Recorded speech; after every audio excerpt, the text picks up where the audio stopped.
সুরজ, আমার ভালো লাগতেছে না রে। বড় বা একটু ঘুরিয়ে দাঁড়াই।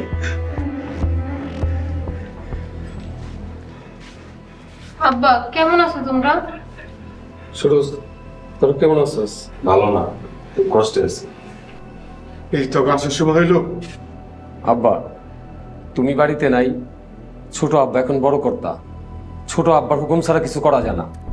আমি বাইরে নি করিম রে, তুই গেলে চটকানা মারম। বড় বা আপনি উত্তেজিত হবেন না, শান্ত হন।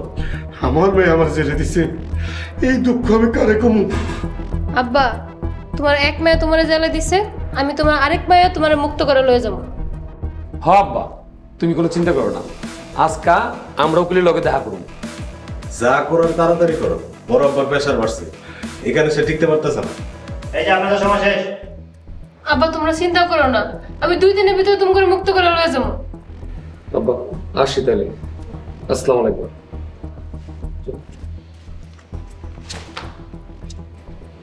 ইশালা, আমি বাইরে তোর বংশের আমি নির্বক্ত করে যাবো।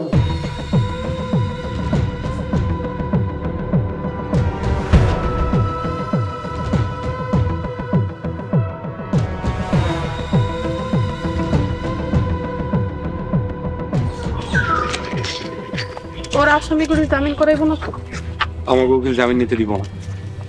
এবার আমি চাই কঠিন একটা শাস্তি। দেশে এখন আইন আছে, আইন আমাকে ন্যায় বিচার পাইতে দিবে।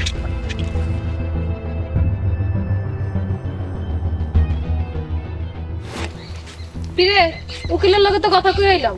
কথাই তো কই আইছো আপু, সুরায় তার আনতে 2 দিনের ভিতর মুক্ত করবো। আমরাও দেখবো আসামি কেমনে জামিন পায়।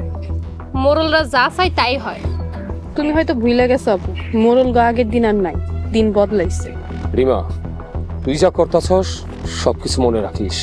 সবকিছুর জন্য তোর একদিন জবাব দিতে হইব। আর তোমরা জামগুলোকে শুরু করছো, তার হিসাব কে দিব? তাহলে তুই এই ফকিন্নির পোলারে বিয়ে করলি কেন? খবরদার আপু, আমার জামাইরে সম্মান দিয়া কথা কইবা।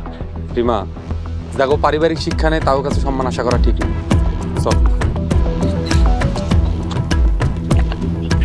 মন্ডা সাই ওই ফকিন্নির পোলার ঘাড় মটকে ফেলি। এখন আমার সময় গেল না, সময় আসুক সব হইবে।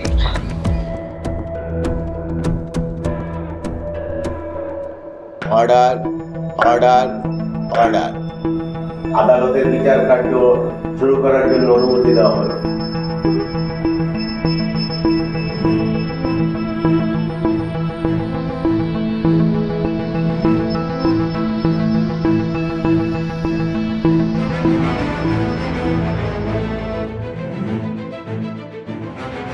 মহামান্য আদালত, এই সেই পাষণ্ড পিতা যে তার মেয়েকে শ্বশুর বাড়ি থেকে বন্দি করে আটক রেখে জোর করে বিয়ে দিতে চেয়েছিল।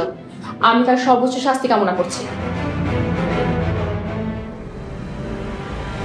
আমরা তোমাদের সাথে ছিলাম,